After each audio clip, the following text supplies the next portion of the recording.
ఒక అడవిలో ఒక బొదురు కప్ప ఉండేది.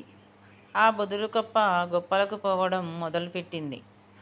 నీటిలో ఉన్న జీవులను నేల మీద ఉండలేరని వెటకారం చేసేది.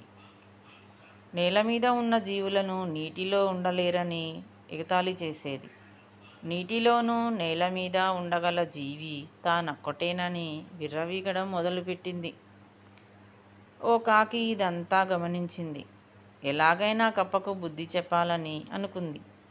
ఒకరోజు చెరువులోంచి నేల మీదికొచ్చిన కప్పకు నేలపై అన్నం మెతుకులు తింటున్న కాకి కనిపించింది.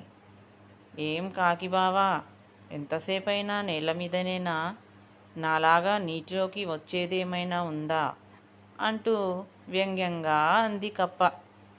ఆ మాటకు కాకి, ఎందుకు రాను బావా, నువ్వు మా ఆకాశానికి ఎగురుకుంటూ రా, నేను అలాగే మీ చెరువులోకి ఈదుకుంటూ వస్తా అని తడుముకోకుండా అంది. ఆ మాటకు కంగు తిన్నది కప్ప.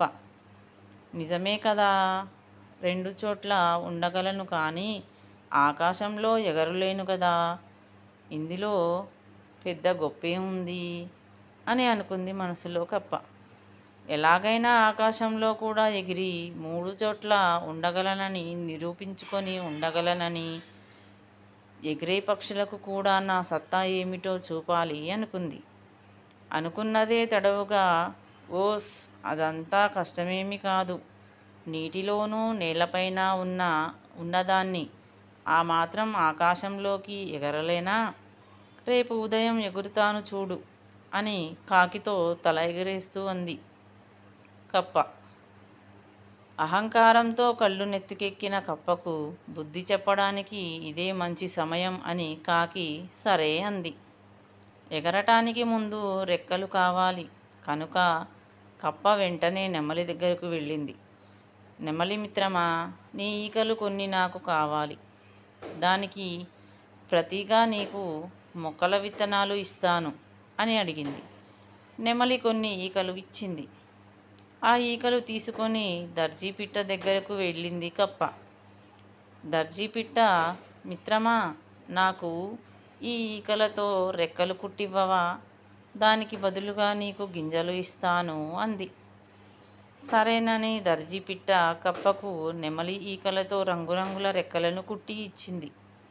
మరుసటి రోజు ఉదయం కాకి దగ్గరకు వెళ్ళి, చూడు, నాకు రెక్కలు లేవనే కదా ఎగరలేననుకున్నావు. నీ రెక్కలు నల్లవి, నా రెక్కలు చూడు రంగురంగులవి, నీకన్నా పైకి ఎగరగలను అంటూ బలమంతా కూడగట్టుకొని రెక్కలను ఊపుతూ పైకి ఎగిరింది కప్ప. కప్ప బరువుకి రెక్కలు ఊడిపోయి గాల్లో ఎగిరిపోయాయి. కప్ప గిరాకీలు కొడుతూ కిందకు పడబోయింది. కప్పకు కళ్ళు తిరుగుతున్నట్టు, గుండె ఆగిపోతున్నట్టు అనిపించింది. అహంకారానికి పోయి ప్రాణం మీదికి తెచ్చుకున్నానని భయంతో బెకబెకమని అరవసాగింది. అంతా గమనిస్తున్న కాకి వెంటనే ఎగిరి తన వీపుపై కప్పను పెట్టుకొని కింద పడకుండా జాగ్రత్తగా చెరువుగట్టు మీద దించింది. తను గొప్పలకు పోయి అందరినీ హేళన చేసినా తనను కాపాడిన కాకి ముందు తలదించుకొని క్షమించమని అడిగింది కప్ప. ప్రతి జీవి శరీర ఆకృతి, నిర్మాణం ఒక్కో రకంగా ఏర్పడి ఉంటుంది. దానికి తగ్గట్టుగా జీవన విధానం ఉంటుంది. అది తెలుసుకొని నడుచుకోకపోతే ఏ జీవికైనా ముప్పు తప్పదు.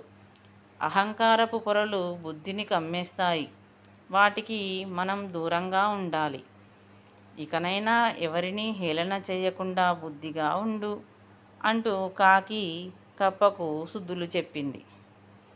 కాకి మాటలను విన్న కప్ప బుద్ధి తెచ్చుకొని ఎవరినీ ఎగతాళి చేయకుండా అందరినీ గౌరవిస్తూ స్నేహపూర్వకంగా మెలగసాగింది. కప్పకు కనువిప్పు కలిగించినందుకు నీటిలోని జీవులు, నేలపైన జీవులు కాకిని అభినందించాయి.